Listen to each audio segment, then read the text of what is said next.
The Clay Cart is one of my favorite plays ever written.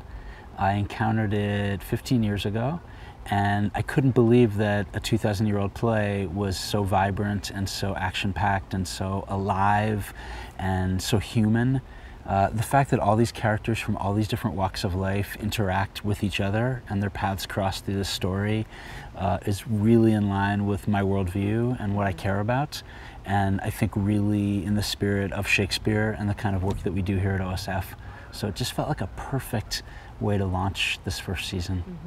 The Clay Cart includes a Brahmin who has fallen on hard times. He's been so generous, he's given away all his money. He falls in love with a beautiful courtesan. There is a gambling subplot, a comic subplot, where a gambler who's also a masseuse becomes a Buddhist monk. There is a political intrigue subplot that involves somebody who's a threat to the current king, who's a fairly evil king, and he eventually becomes crowned the new king by the end of the play. So there's a little revolution running through the whole piece. So it's just got everything. There's also a wonderful comic villain, one of the really great comic villains in dramatic literature, named Samstanaka, and his mother, who's his sidekick.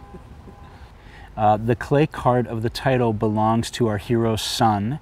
He's got a little toy cart made out of clay because he can't afford a beautiful golden cart like the neighbor's kids have.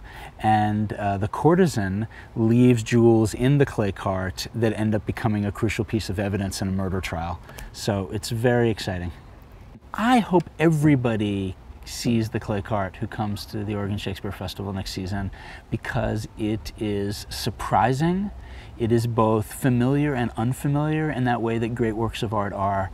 And I know that people will be entertained, I know they'll be moved, I know they'll go on a great ride.